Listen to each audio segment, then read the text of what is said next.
जय शनिदेव। प्रिय दर्शकों, मैं राजेश जोशी आपका ज्योतिष जागृति केवल सत्य कार्यक्रम में आज फिर से स्वागत करता हूं। प्रिय दर्शकों, जैसा कि आप जानते हैं कि हमारी चर्चा आजकल ग्रहण योग को लेकर के चल रही है। राहु देवता और चंद्रमा देवता का ग्रहण योग किन किन लगन कुंडलियों में कैसा कैसा प्रभाव देता है और किन किन भावों में ये रिजल्ट पॉजिटिव भी देते हैं। दोनों ग्रहण योग में मैं सिर्फ दशाओं की बात कर रहा हूँ कि चंद्रमा की दशांतरा में हमें कैसे रिजल्ट्स मिलते हैं और राहु देवता की दशांतरा में हमें कैसे रिजल्ट्स मिलते हैं। मैं इनकी कारक चीज़ों की बात नहीं कर रहा हूँ प्रिय दर्शकों। इसे गलत फहमी में समझ करके इनकी चीज़ों को मिक्स करने के यूज़ उसमें मत लाइएगा। मैं सिर्फ ग्रहों की योग कारकता और ग्रहों की मारकता और इनसे जुनी बनी हुई जो युति होती है उसकी दशांतरा हमें कैसा रिजल्ट देती है, मैं सिर्फ उसके बारे में आपसे चर्चा कर रहा हूँ। तो इस लगन कुंडली में अपनी श्रृंखला को कंटिन्यू करता हुआ आगे बात करते हैं वृश्चिक लगन की कुंडली में। वृश्चिक लगन की कुंडली ये इसलिए बनी कि लगन में ही 8 नंबर लिखा है। 8 नंबर वृश्चिक राशि मानी जाती है जिसके स्वामी मंगल देवता माने जाते हैं। मंगल देवता और राहु देवता दोनों में आपस में अति शत्रुता मानी जाती है क्योंकि राहु देव दानव ग्रुप के हैं और मंगल देवता देवताओं में आते हैं। लेकिन प्रिय दर्शकों, मंगल देवता और चंद्रमा देवता दोनों ही देवताओं में आते हैं। तो अपनी इसी दोस्ती को निभाते हुए मंगल देवता ने चंद्रमा देवता को क्या दिया, मंगल देव ने चंद्रमा देवता को नवम भाव का मालिक बनाया। नवम भाव विदेश यात्रा का, नवम भाव आपके पिता का, आपके भाग्य का, धर्म को मानने का, हायर टू हायर रिसर्च का। तो ये बहुत अच्छा डिपार्टमेंट जो है वो मंगल देव ने चंद्रमा देवता को दिया। लेकिन प्रिय दर्शकों, ये बात आपको सदैव स्मरण रखनी होगी कि ये अगर इसका स्वामी यानी नवम भाव का स्वामी अगर राहु के साथ अगर अच्छे भाव में भी पड़ा होगा, लेकिन अगर गलत अवस्थाओं में आ गया, यानी अगर इसी लगन कुंडली में मान लीजिए वो लगन में पड़ा है, राहु देवता और चंद्रमा देवता का लगन में पड़ा होना सबसे ज़्यादा अशुभ माना जाएगा। सबसे ज़्यादा राहु की दशांतरा भी और चंद्रमा देवता की दशांतरा भी जातक को कष्टकारी होगी। यहाँ कभी ये भूल मत कीजिएगा कि चंद्रमा देवता बलहीन हो गए हैं क्योंकि वो नीच के हो गए हैं। यहाँ पर चंद्रमा देवता टोटली अशुभता की कैटेगरी में आ गए हैं। उसका सबसे मुख्य कारण ये है कि त्रिकोण का मालिक त्रिकोण में आ गया लेकिन वो नीच अवस्था में हो गए हैं और नीचता का मतलब अशुभता होता है, बलहीन नहीं होता, जिसकी वजह से राहु की दशांतरा भी और चंद्रमा की दशांतरा भी टोटली नेगेटिव रिजल्ट देती मिलेगी। चंद्रमा देवता त्रिकोण के स्वामी हैं तो ये गलतफहमी मत रख लीजिएगा कि सदा वो अच्छा ही फल देंगे।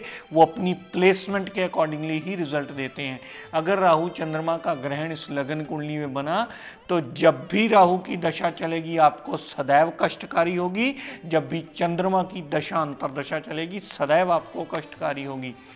राहु की दशा में जातक को हेल्थ में प्रॉब्लम्स, पर्सनैलिटी में प्रॉब्लम्स, एटीट्यूड बिहेवियर में प्रॉब्लम्स आएंगी। यहाँ से राहुदेव ने जितनी दृष्टि पंचम भाव पर डाली, संतान प्राप्ति में प्रॉब्लम, संतान से कष्ट बनने का आने का योग बनता है, स्टमक में प्रॉब्लम का योग बनता है। पंचम भाव से हम लव रोमांस देखते हैं, उसमें भी नाकामयाबी का योग बनता है। जातक एक अग्रेसिव पर्सनैलिटी बन जाता है और अनसर्टेन लॉस का योग भी राहुदेव बनाते हैं। और यहाँ से राहुदेव ने जितनी दृष्टि सप्तम भाव पर डाली तो सप्तम भाव पर डाली हुई राहुदेव की दृष्टि दाम्पत्य सुख में भी प्रॉब्लम देगी, पार्टनरशिप में भी प्रॉब्लम और डेली वेजेस में भी नित्य नवे प्रॉब्लम खड़ी करती ही मिलेगी। और यहाँ से राहुदेव ने जितनी दृष्टि नवम भाव पर डाली तो पिता से मनमुटाव रहने का योग बनता है, पिता से अंडरस्टैंडिंग गड़बड़ होने का भी योग बनता है, विदेश यात्रा में दिक्कत परेशानी आने का योग बनता है, जातक को धर्म को ज़्यादा न मानने का योग बनता है। और यहाँ पर चंद्रमा देवता हमें टोटली नेगेटिव रिजल्ट देंगे। और राहु देवता की जितनी दृष्टि चंद्रमा के घर पर पड़ी यानी नवम भाव पर पड़ी, तो नवम भाव के रिगार्डिंग सारे ही अशुभ रिजल्ट देकर के जातक का जीवन यापन राहु की दशांतरा में मुश्किलों से बढ़ता मिलेगा। यही बात प्रिय दर्शकों चंद्रमा देवता पर भी अप्लाई होगी। जब भी जातक की चंद्रमा की दशांतरा चलेगी, उस जातक को हेल्थ प्रॉब्लम्स भी आएंगी, पिता से रिलेशंस भी बिगड़ेंगे, विदेश यात्रा होगी तो उसमें पूर्ण रिजल्ट कभी नहीं मिलने वाले, जातक धर्म को बहुत ज़्यादा नहीं मानने वाला होगा। यहाँ से जितनी दृष्टि चंद्रमा ने 7वें भाव पर डाली, तो 7वें भाव संबंधी भी दाम्पत्य सुख, डेली वेजेस और पार्टनरशिप में प्रॉब्लम्स दे करके 7म भाव के रिगार्डिंग भी टोटली नेगेटिव रिजल्ट देते मिलेंगे। और यहाँ पूर्ण ग्रहण योग का नेगेटिव रिजल्ट मिलेगा। और इस ग्रहण योग की आपको शांति करवाए बिना ये दोनों ग्रहों की दशांतराएं आपको पॉजिटिव रिजल्ट नहीं देंगी। लेकिन प्रिय दर्शकों, अब लगन तो वही है, लेकिन अगर भाव बदल जाए, मान लीजिए यही राहु और चंद्रमा चौथे भाव में आ जाए, राहु अपने अति मित्र शनिदेव के घर में आ गए, चंद्रमा देवता भाग्य के मालिक होकर के चौथे भाव में आ गए, तो यहाँ ग्रहण योग की शांति आपको नहीं करवानी है, क्योंकि दोनों ही ग्रह यहाँ बाध्य हो गए हैं अपनी दशांतरा में अच्छा फल देने में। जितना डिग्री वाइज बलाबल उन दोनों में होगा, उतनी ही अपनी दशांतर दशा में सदैव आपको अच्छा फल देते ही मिलेंगे। क्योंकि यहाँ पर राहु देवता अपने मित्र के घर में आने से अपनी दशांतर दशा में माता, गाड़ी, भूमि, वाहन, मकान, सारी सुख सुविधाएं से जातक को संपन्न करने में मदद करेगा, यहाँ से ऑब्स्टेकल्स को दूर करेगा, यहाँ से कामकाज में वृद्धि देगा, यहाँ से विदेश यात्रा करवाकर विदेशों से भी लाभान्वित करने में राहु देवता सदैव बाध्य हो जाता है। और जब भी चंद्रमा देवता की दशा अंतरदशा चली, दोनों में डिग्री वाइज जितना बलाबल हुआ, तो चंद्रमा देवता की दशांतरा भी माता, गाड़ी, भूमि, वाहन, मकान, सारी सुख सुविधाएं लेने में बाध्य करेगी। और यहाँ से जितनी दृष्टि दशम भाव पर डाली, तो कामकाज में वृद्धि करके जातक को पूर्णतः एडवांटेज देती मिलेगी और जातक का कामकाज हमेशा स्टेबल होगा चंद्रमा की दशांतरा में। तो प्रिय दर्शकों, ग्रहण योग तो वही है, लेकिन अगर भाव बदल गया तो उसकी पूरी की पूरी डेफिनेशन ही बदल गई। यहाँ हमें किसी भी ग्रह की शांति नहीं करनी है।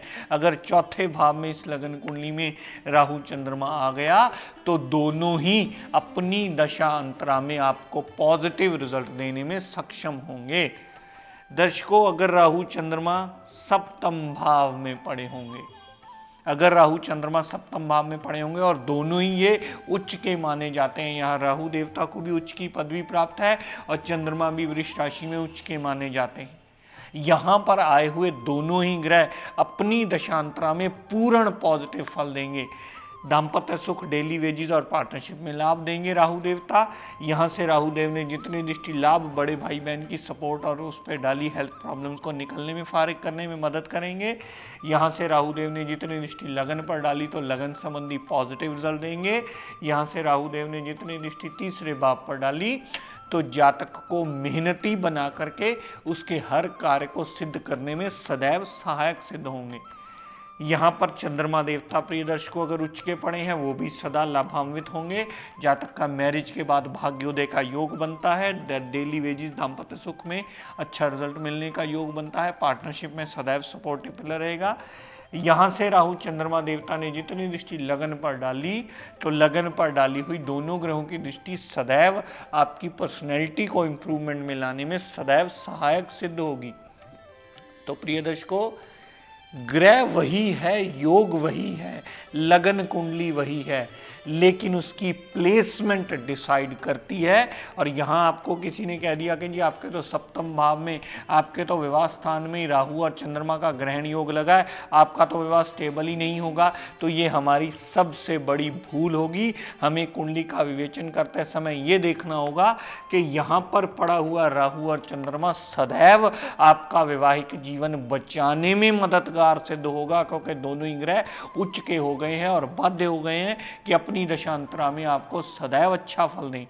तो कहने का तात्पर्य प्रिय दर्शकों के ग्रहण योग का नाम सुन करके ये मत समझ लीजिएगा कि इसमें से दोनों में से राहु की शांति करवा के ही आपको रिजल्ट मिलने वाले हैं।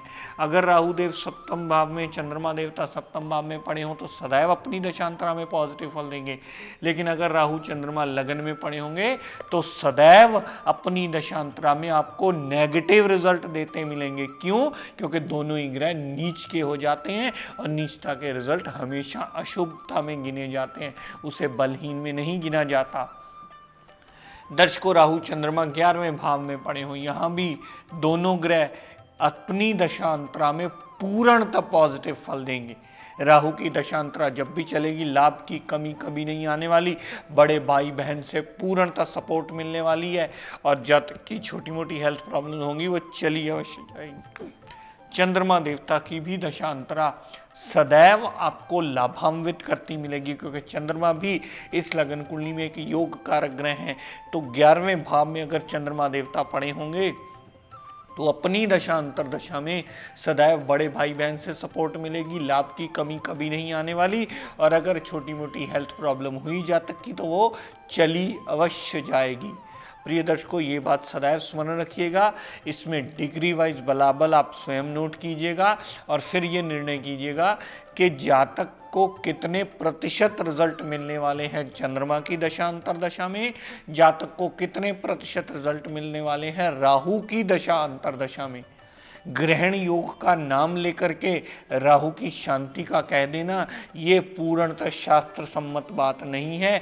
दोनों की प्लेसमेंट और हाउसेस देख लीजिएगा कि कहीं यही ग्रहण योग आपका बेड़ा पार लगाने वाला तो नहीं है। अगर सप्तम भाव में दोनों उच्च के आ गए तो यही चीज़ अगर आपकी समझ में आ गई तो बहुत सारे वहमों से आप निकल पाएंगे, क्योंकि राहु देवता को अनायास बहुत ज़्यादा बदनाम किया जाता है। किसी को कुछ भी समझ में ना आए तो राहु केतु शनिदेव के मत्थे हर चीज़ मर दी जाती है। आपका तो जी शनि बिगड़ा है, आपका तो जी राहु बिगड़ा। हो सकता है कुंडली में वही बचाने वाला ग्रह हो सकता है वही बचाने वाला ग्रह की वजह से आपका जीवन यापन चल रहा हो और आप उसी ग्रह की शांति करवा दें। तो यहाँ ये भूल कभी मत कीजिएगा। यहाँ आपको बात समझनी होगी कि शांति किस ग्रह की करवानी है, पाठ पूजन किस ग्रह का करवाना है, रतन किस ग्रह का पहनना।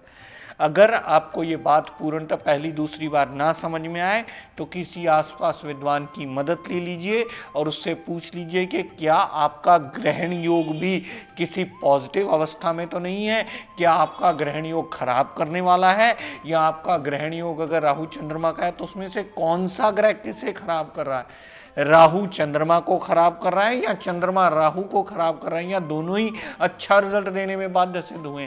तो ये बात सदैव आप स्मरण रखिएगा ताकि आपको कुंडली विवेचन का सही ढंग तरीका आ जाए।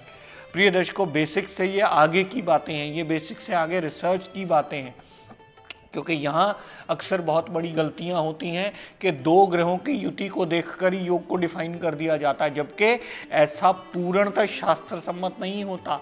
ये लगन कुंडली टू लगन कुंडली वेरी करता है, ये प्लेसमेंट टू प्लेसमेंट वेरी करता है, तब जाकर के हम इसके रिजल्ट्स का सही विवेचन कर पाते हैं, तब जाके हम इस कंक्लूजन पे पहुंचते हैं। अगर हम पूर्णतः सही जानकारी रखते हो कि हमें पाठ पूजन कौन सा करवाना है, रतन कौन सा धारण करवाना है, किस ग्रह के अशुभ प्रभाव को खत्म करके हमें दूसरे ग्रह से अच्छा प्रभाव लेना है। तो प्रिय दर्शकों, आज का टिप ऑफ द डे देता हूँ, घर की बरकत के लिए ही। बहुत सारे बरकत के लिए मैं अक्सर टिप्स देता आया हूँ, आप में से बहुत सारे लोग उसे पसंद भी करते हैं। घर के बाथरूम का दरवाज़ा सदैव बंद रखा जाए, उसमें से जितनी भी दूषित हवा, जितनी भी दूषित किरणें, जितनी भी दूषित कीटाणु होते हैं हमारे घर की बरकत को ख़त्म करने में बहुत बड़ा मेजर रोल प्ले करते हैं। इस बात को सदैव स्मरण रखिएगा कि घर में बाथरूम का दरवाज़ा, जो आजकल रिवाज बन चुका है कि हमेशा बेडरूम के साथ हमारे बाथरूम्स होते हैं, तो उसका दरवाज़ा सदैव बंद रहना चाहिए।